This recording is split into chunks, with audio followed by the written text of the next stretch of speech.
고센TV 시청자 여러분 안녕하세요. 마에스트로나입니다. 돌아오는 주일 이제 한 2, 3일 있으면은 이제 다시 주일이 돌아옵니다. 이번에 돌아오는 주일부터는 이제 사회적 거리두기가 조금 완화가 돼서 이제 우리나라도 위드 코로나 이제 체제로 들어갔죠. 그래서 이제 예배 제한이 됐던 부분들이 이제 아주 약간이지만 조금씩 이제 해소가 되었습니다. 그래서 이번부터는 이제 정원의 50%까지 이제 예배를 드릴 수 있는데, 이 정도 수치면은 거의 대부분의 사람들이 이제 교회에 모여서 함께 공예배를 드릴 수 있는 수치가 됩니다. 물론 이거는 교회의 규모에 따라서 약간의 차이는 있을 수 있지만, 대략적으로 그렇게 이제 다 예배를 함께 드릴 수 있는 수치가 되는 것인데, 참 감사한 일이라고밖에 우리가 표현할 수 없습니다. 지난주에 제가 솔리스트 사역하는 교회에서 이제 광고 시간에 목사님께서 이 부분을 이제 말씀을 해주시는데, 제가 지금도 그 순간이 잊혀지지가 않아요. 그 목사님께서 이제 이런 설명들을 하신 다음에 환하게 웃으시면서, 이제 우리 성도님들 마음껏 교회에 오셔서 예배 드리셔도 됩니다, 이렇게 말씀을 하셨을 적에 제가 가슴이 뭉클해지면서 눈물이 나더라고요. 이 시대를 살아가는 성도님들, 그리고 특히나 지금이 마지막 때다, 이제 예수님께서 다시 오실 때가 가깝다고 믿는 성도님들에게 꼭 부탁드리고 싶은 것이 있습니다. 우리가 함께 모여서 드리는 공적인 예배의 소중함을 늘 되새기시고, 우리가 이것을 하나님 앞에 감사할 줄 알아야 되겠습니다. 마지막에 마지막까지 하나님께서 저와 성도님들을 사랑하시기 때문에 예배의 은혜를 이제 누릴 수 있도록, 이 예배의 은혜에 참여할 수 있도록 마지막에 마지막까지 허락을 하시는 거라고밖에 볼 수가 없습니다. 우리가 참 감사해야 되겠고, 우리가 흩어져 버린 마음을 좀 다잡아야 될 필요가 있습니다.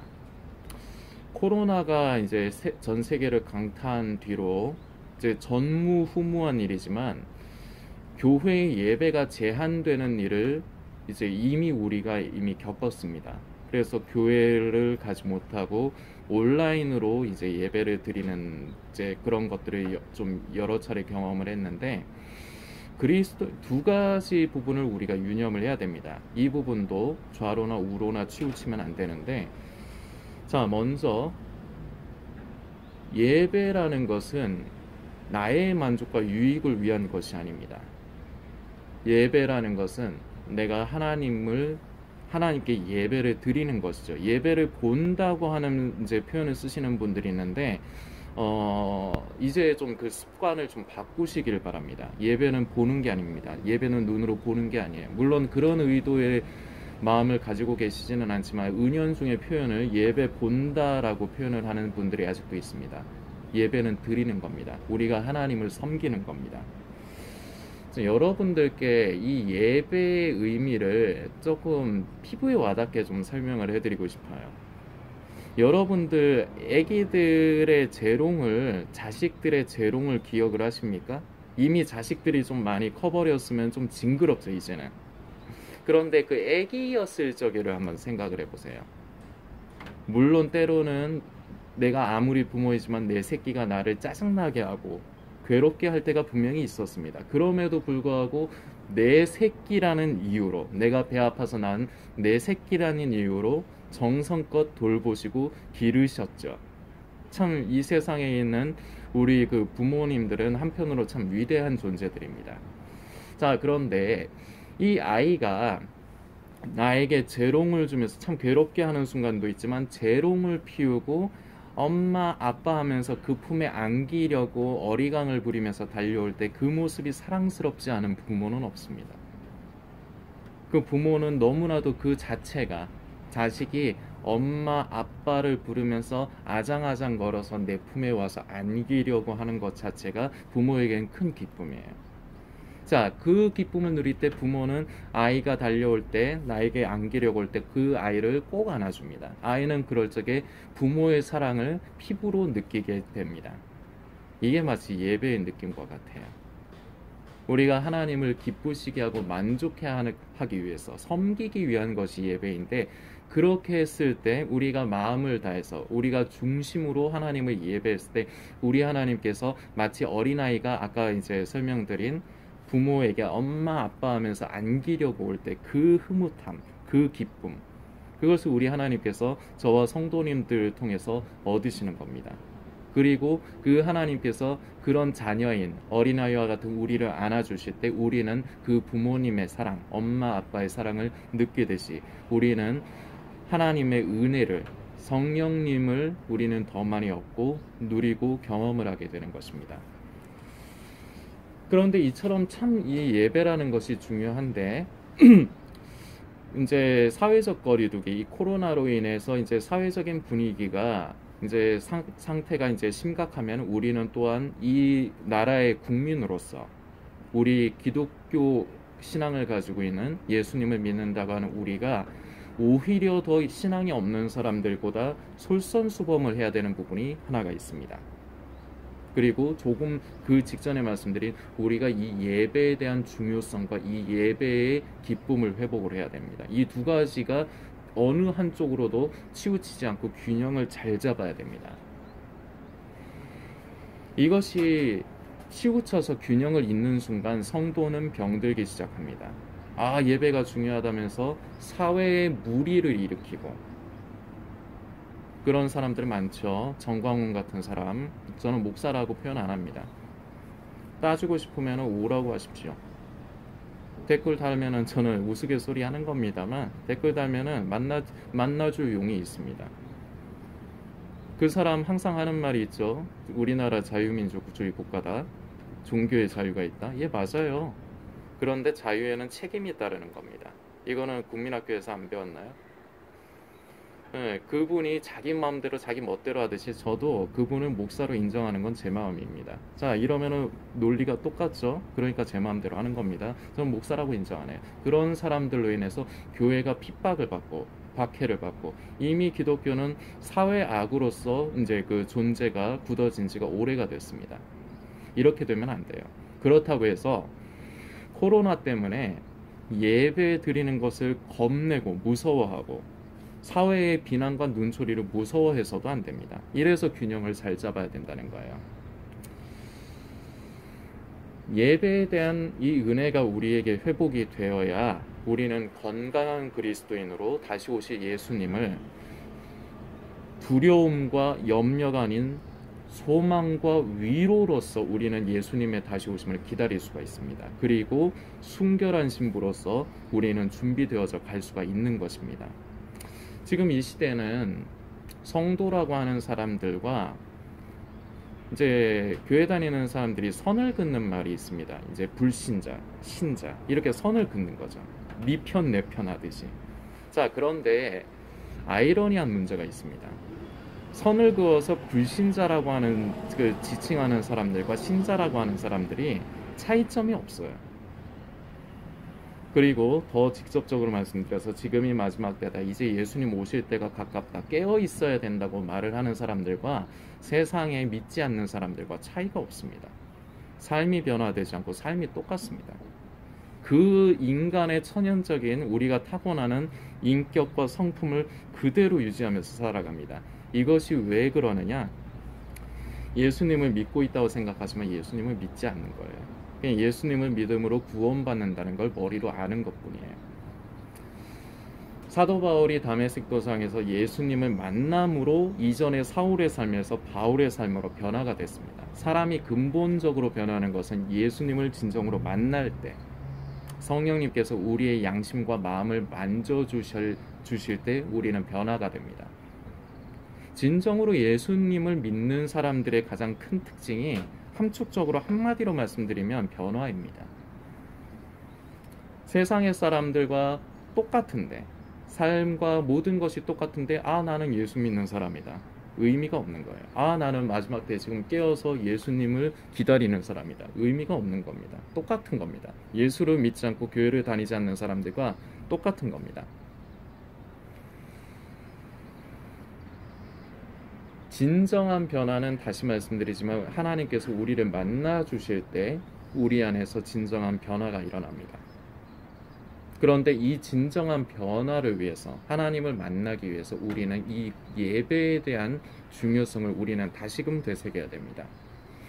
혹시나 성도님들 중에 코로나로 인한 두려움이 너무 커서 공적인 예배를 드리러 못 가겠다, 그러면 마음에 정죄감 가지실 필요는 없습니다.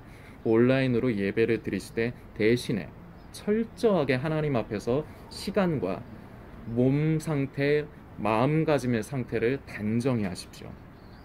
장소를 집안에서 예배를 드리는 것뿐이지 실제로 교회에 간다고 생각하시고, 예를 들어서 옷차림도 교회에 가실 때처럼 입으시고, 헌금 봉투도 교회에서 미리 하나 갖다 놓고 주마다 직접적으로 봉투에 헌금을 담아서 같이 함께 놓고 예배를 드리십시오. 그리고 온라인으로 보내시는 한이 있더라도 우리의 마음가짐의 중요성을 말씀드리는 겁니다.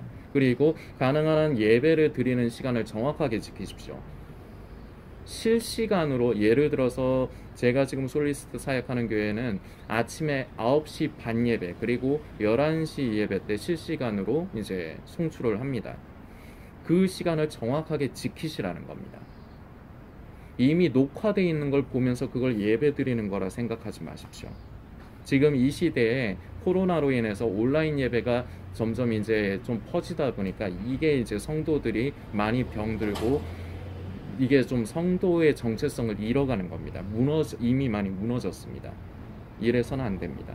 우리는 예배를 회복해야 됩니다. 두려운 마음이 있으신 분들은 이 부분을 꼭 명심하시고, 예배를 온라인으로 드리는 한이 있더라도 성도님들 꼭 중심을 다잡으십시오.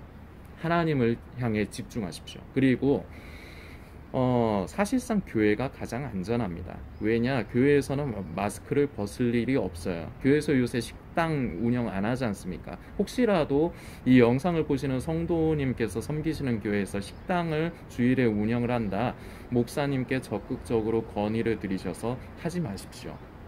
교회가 더 솔선수범하고 본을 보여야 되는 건 보여야 됩니다.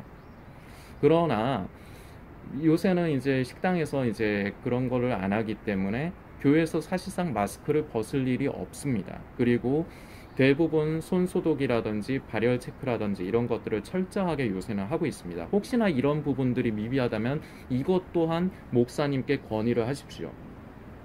아름다운 예배가 되기 위해서 행정적인 부분들도 성도들이 앞장서서 봉사하고 섬길 줄 알아야 됩니다.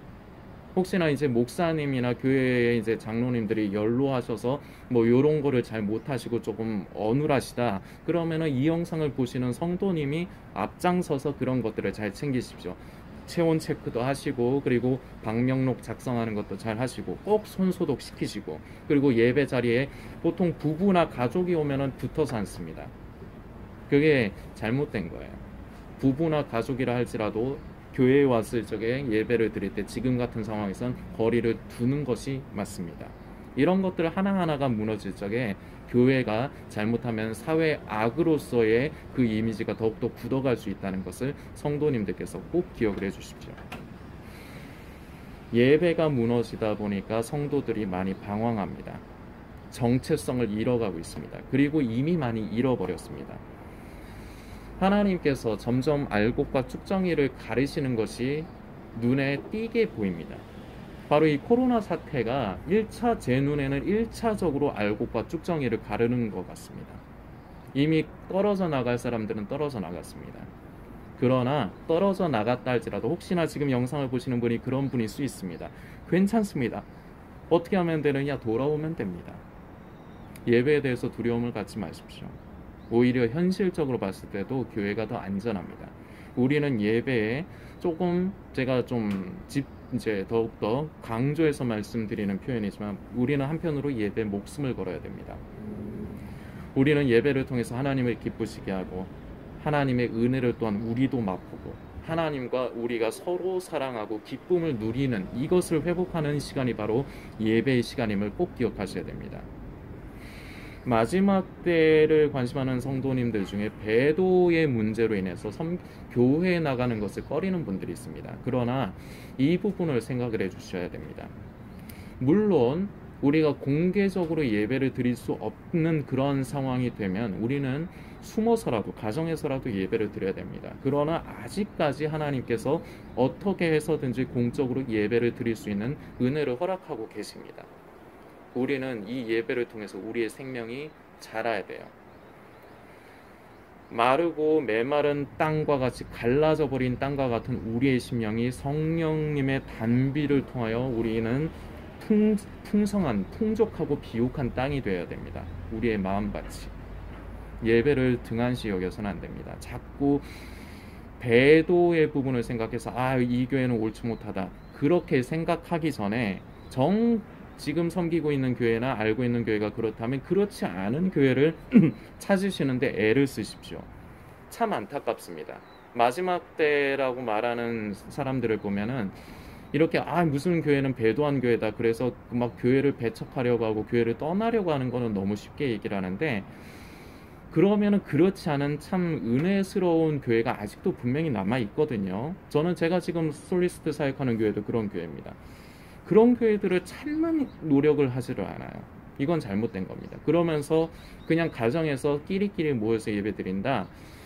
대부분 지금 마지막 때를 인지하는 사람들은 지금 그 성도의 정체성을 잃어버린 사람들이 많습니다. 이 말이 듣기 싫으시고 거부하시고 싶으시겠지만 잘 들으십시오. 왜냐? 성도님의 소중한 영혼의 구원의 문제가 달렸기 때문입니다.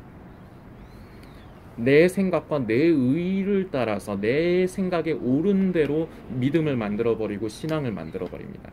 그리고 내 생각에 맞는 예수님을 믿어버립니다. 내 생각에 맞는 마지막 때에 깨어 있으려고 합니다. 그러나 우리의 기준은 믿음이라는 것은 하나님과 하나님의 약속의 말씀이 기준이 되어야 됩니다. 많은 것이 너무나도 흐트러지고 무너졌습니다.